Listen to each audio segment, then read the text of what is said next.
Uh-oh.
Okay, we'll start with this. It is now confirmed that unbeaten up-and-comers Rima Ayadi and Elif Turhan will be squaring off against each other in late summer, August 28th, in La France for the WBA interim super featherweight title. The winner of the fight becomes the mandatory challenger to Alicia Baumgartner, the undisputed champion. Elif Turhan sports a professional record of 10 wins with no losses, no draws, 6 knockouts to Rima Ayadi, who sports a similar record, 11 wins with no losses, no draws, 1 recorded knockout. That classic style matchup of the boxer versus the puncher. Rima Ayadi would be the boxer. Elif Turhan would so obviously be the puncher. The left hook heard round the world when she stopped then unbeaten Shauna Brown in the very first round of a contest scheduled for 10 earlier this year in March. Matchroom signed her right after that. They picked her up. But this next fight that she's about to have is not a Matchroom show. Now, what that heralds is a lack of commitment. We have to call a spade a spade. If you pick this fighter up, you sign this fighter, and then their very next fight is on some other promotion, I guess you're not all that invested. In the other fighter's neck of the woods at that. This is gonna be in France. Oui, oui. Rima Ayadi's neck of the woods. Rima Ayadi that saw action 2 times last year, and this upcoming fight will be her very first fight of this one, 8 months into it.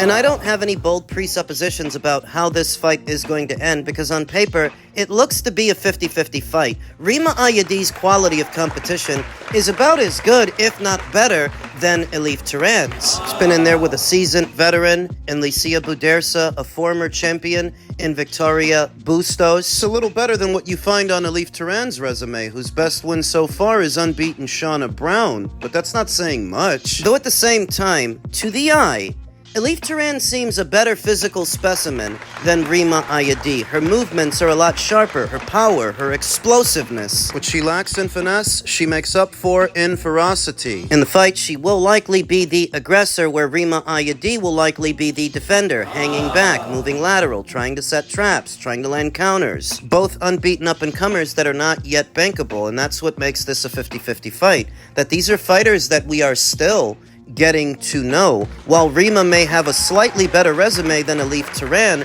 Elif looks like a handful. Elif is very strong. Because the fight is going down in France, she may need to take it out of the judge's hands. But that is what she did in the Shauna Brown fight, so maybe she can do that in this one. I'm not overly impressed with Rima Ayadi's boxing, but because she has home field advantage, all she really has to do is make it to the end, make it mildly competitive in the middle, finish the fight on her feet, and she can get a hometown decision. Remember that it's her promoter putting this on. So I guess it all boils down to how much you do or don't trust Elif Turhan to stop Rima Ayadi, because I think she needs to. The winner of the fight, whoever it is, then becomes the mandatory challenger to reigning undisputed champion Alicia Baumgartner, who is set to make her MVP debut next month on the undercard of Taylor vs. Serrano 3. She's going to be facing Jennifer Miranda. I expect Alicia to win that fight in July. The mandatory challenger gets crowned in August, with enough time left in the calendar year for Alicia to box one more time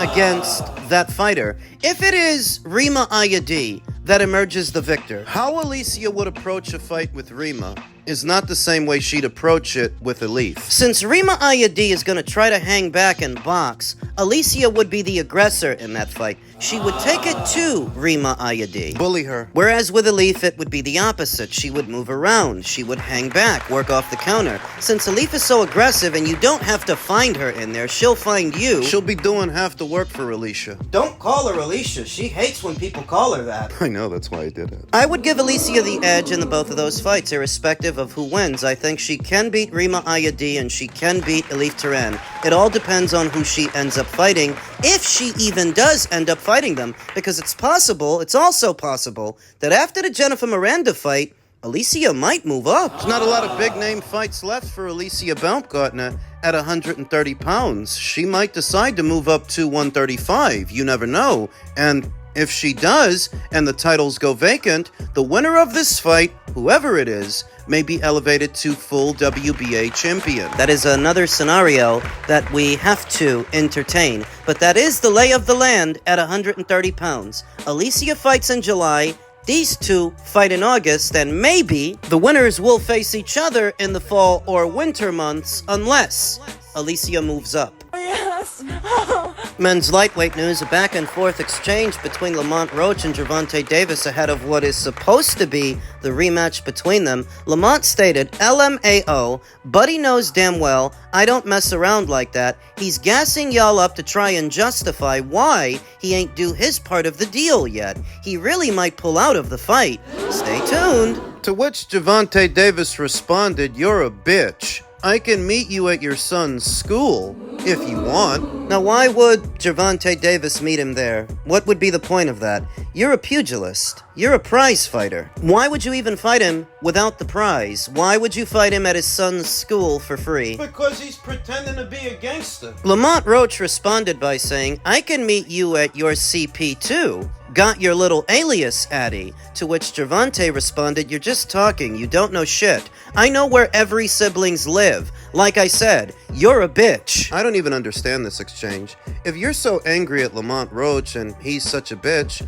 why is the rematch not done yet? It's been long enough. August is right around the corner, a little over a month away. The rematch between them is supposed to go down on the 16th, and yet it's not finalized. We're hearing this and that about the undercard, who's going to be on it, tentative fight dates, tentative locations, but still, it's not done. And the clock is ticking. Lamont Roach suggests that Gervonta Davis may walk away from the rematch. What lends credence to that notion is yet another tweet from Gervonta that reads, I don't care for boxing. Y'all can have the #1 spot. You're not #1. It's not straight too far from the point.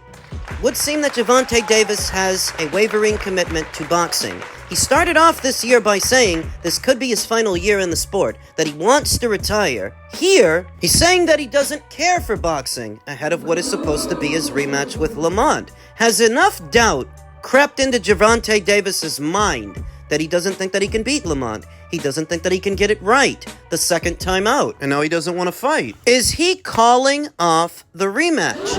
I would say that the bar is already set pretty low for Gervonta Davis. It has been for years. But this would be a new low, even for him. He'd already stooped to a new low with everything you saw in the Lamont Roach fight. That he takes a knee, but they don't score it a knockdown. He gets to run to his corner and consort with the people in it. In the middle of the round, nobody says nothing. Should have been disqualified. In a fight that he so clearly lost, he ends up with a gift draw, and his only explanation for all of this is that some hairspray got in his eye. What a bitch. He's just a weak little bitch. A weak-minded little bitch. Now playing gangster online. That he wants to fight Lamont Roach at his son's school? For what? What are you trying to prove? Anything you have to prove, you need to prove it in the ring. You need to prove it to the spectators in this spectator sport that you can get it right the second time out. Is he scared? It was Paulie Malignaggi who immediately after their initial meeting stated that Gervonta Davis, while physically strong, is mentally weak. And I've often pondered on that, thought about it, that he is mentally weak. So how does a mentally weak fighter make the adjustments ahead of a rematch when he's in doubt and unsure of himself? He's been on easy street and he's been protected for so long, he may not know what to change. What to do different. So often they put him in there with guys that are there to be hit and there to lay down. Lamont, I guess, was different. Lamont, I guess, was too much. The same Lamont Roach that Jamel Herring beat years ago is too much for Gervonta years later, to the point where he doesn't want to have a rematch. What a bitch. Could be catastrophic if that rematch doesn't happen. Catastrophic for the PBC, who don't have that many flagship fighters left. Gervonta Davis versus Lamont Roach 2 is actually a hot ticket because of the controversy in the first fight that would theoretically sell the second. This one could actually do good numbers.